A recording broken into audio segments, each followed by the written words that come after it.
Army के साथ साथ इंडियन भी पीछे नहीं रहे। इंडियन फैमिली की जानिब से 100 ब्लैंकेट जो है तुर्की के लोगों को भेजा गया है। भारत में तुर्की की जो एम्बेसी है उसने भारत की जनता से एक अपील की थी कि आपसे जो हो सके वो मदद करिए, और इसी के बाद भारत के दिलदार लोगों ने तुर्की के एम्बेसी को भर डाला कंबलों से। क्योंकि जब आप देख लीजिए, अभी देख लें आप, टर्की में जब ज़िलज़ला आया तो उसके बाद से जो है वो तो उनके ताल्लुक, वो तो उसको कह रहे हैं कि दोस्त मुल्क इंडिया को, और बार बार शुक्रिया अदा करें, थैंक यू कहा जा रहा है। सिर्फ टर्की नहीं बल्कि इससे पहले जब अफगानिस्तान उन्होंने मदद भेजी थी तो अफगानिस्तान के तालिबान ने उनको बड़ा वेलकम किया था, बड़ा शुक्रिया अदा किया था, और उनको कहा था हमारा फ्रेंडली कंट्री, हमारा दोस्त, और बड़े विजिट्स भी एक दूसरे की तरफ हुए थे।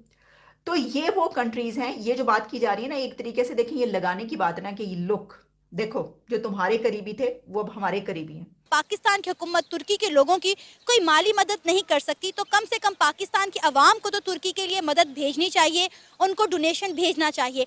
What are you? आप कर क्या रहे हैं आपके अपने साथ?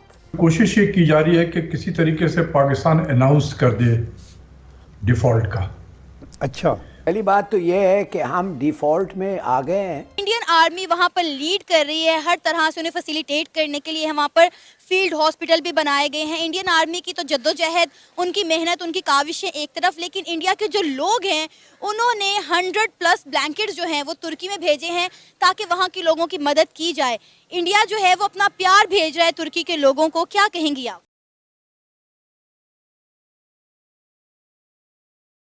इंडियन आर्मी सबसे ज्यादा आगे बढ़ चढ़कर तुर्की के लोगों की, मुतासरा लोगों की मदद कर रही है। इंडियन आर्मी के साथ साथ इंडियन भी पीछे नहीं रहे। इंडियन फैमिली की जानिब से 100 ब्लैंकेट जो है तुर्की के लोगों को भेजा गया है। इसी पर आज हम बात करेंगे पाकिस्तान के अवाम से कि अगर पाकिस्तान इस वक्त क्राइसिस से गुजर रहा है और पाकिस्तान की हुकूमत तुर्की के लोगों की कोई माली मदद नहीं कर सकती, तो कम से कम पाकिस्तान की आवाम को तो तुर्की के लिए मदद भेजनी चाहिए, उनको डोनेशन भेजना चाहिए। आपको पता है इस वक्त तुर्की में ज़ल्ज़ले की वजह से 24,000 से ज़्यादा लोग जो हैं वो अपनी ज़िंदगी की बाजी हार चुके हैं। इंडियन आर्मी वहाँ पर लीड कर रही है, हर तरह से उन्हें फैसिलिटेट करने के लिए वहाँ पर फील्ड हॉस्पिटल भी बनाए गए हैं। इंडियन आर्मी की तो जद्दोजहद, उनकी मेहनत, उनकी काविशें एक तरफ, लेकिन इंडिया के जो लोग हैं उन्होंने 100+ ब्लैंकेट्स जो हैं वो तुर्की में भेजे हैं ताकि वहाँ के लोगों की मदद की जाए। इंडिया जो है वो अपना प्यार भेज रहा है तुर्की के लोगों को, क्या कहेंगी आप? फ़र्स्ट ऑफ़ ऑल तो बहुत ज़्यादा मुझे अफसोस हुआ है कि वहाँ पे इतना बड़ा इंसिडेंट हो गया और इतनी ज़्यादा अमवात वाक़या हो गई हैं, क्योंकि इंसानी जान की ना कोई कदर कीमत नहीं होती, ठीक है। तो दूसरी बात ये है कि अगर इंडिया उन्हें सपोर्ट कर रहा है तो इंडिया के पास उनका इकॉनमी रेट देखिए, उनकी करेंसी देखिए, सारा कुछ हमसे बहुत ज़्यादा है, तो वो सपोर्ट कर सकते हैं। लेकिन हमारी बेचारी गवर्नमेंट के पास पैसा नहीं, तो वो कहाँ से करेगी? चलो यार, मानते हैं कि हमारी गवर्नमेंट के पास पैसा नहीं है, इस वक्त हम मौशी बहरान से गुजर रहे हैं, लेकिन पाकिस्तान की आवाम तो कुछ कर सकती है ना। इंडिया के लोगों ने जब वहाँ 100+ ब्लैंकेट भेजे हैं तो यहाँ पाकिस्तान की आवाम उनके लिए कुछ क्यों नहीं कर रही? आप खुद सोचें कि पाकिस्तान में आजकल हालात बहुत ज़्यादा बदतर हुए हैं।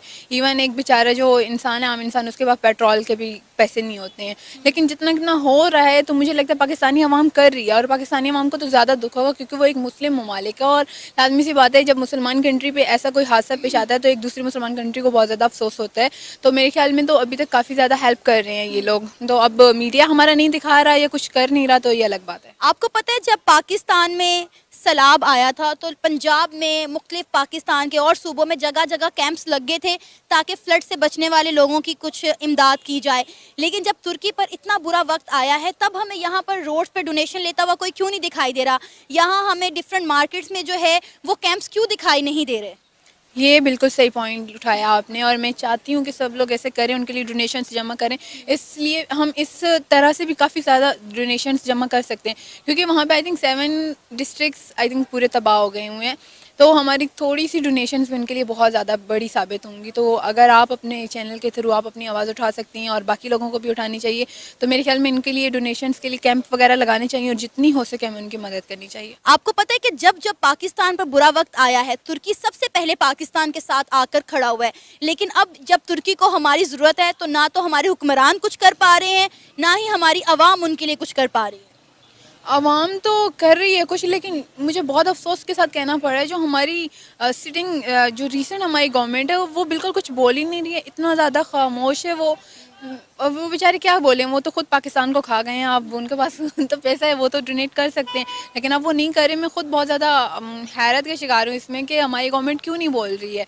मतलब उन्हें बोलना चाहिए, एटलीस्ट आप मतलब फिजिकली नहीं कुछ कर सकते हो तो आप एटलीस्ट बोल के तो अफसोस कर सकते हो, लेकिन वो भी नहीं कर रही है। आपको पता है कि इंडियन आर्मी जिस तरह वहां पर सबसे पहले पहुंची है, बगैर किसी ताखीर के अब तक 6 फ्लाइट्स जो हैं वहां पर लैंड कर चुकी हैं तिब्बी इमदाद लेकर, और मजीद जो है उनकी इमदाद जारी है। और इंडियन आर्मी इस वक्त लीड कर रही है, छाई हुई है। वहाँ की जो माएँ हैं, वहाँ के जो बुजुर्ग हैं, वहाँ के जो लोग हैं, इंडियन आर्मी को सराह रहे हैं, उनको सल्यूट कर रहे हैं कि वो जिस तरह आगे बढ़ चढ़ कर उनकी मदद कर रहे हैं।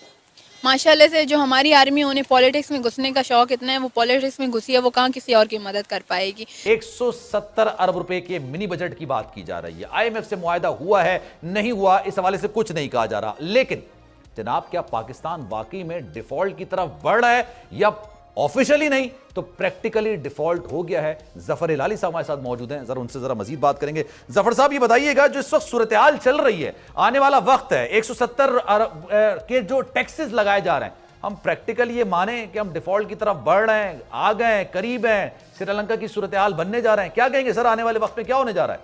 पहली बात तो ये है कि हम डिफ़ॉल्ट में आ गए हैं, और ये कहना कि हम इतना रह गया है और इतने दिन का, ये सब बातें हमने डिफ़ॉल्ट कर दिया है। हमारे जो लेने थे कर्ज है वो हम नहीं फेड सके, तो पहले बात तो ये है, तो ये ख़त्म करें ना कि नहीं हुआ है और 10 और 12 दिन, हम 2 महीने से डिफ़ॉल्ट हो गए हैं। एक नहीं तो ये क्यों 900 जहाज़ क्यों खड़े, वो 900 कंटेनर्स हमारे क्या कहते हैं पोर्ट्स पर, LC हार्बर के बाहर क्यों खड़े हुए हैं?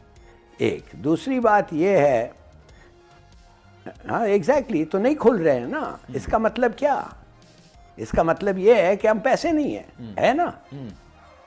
आप बताएं और क्या मतलब है इसका? सही है।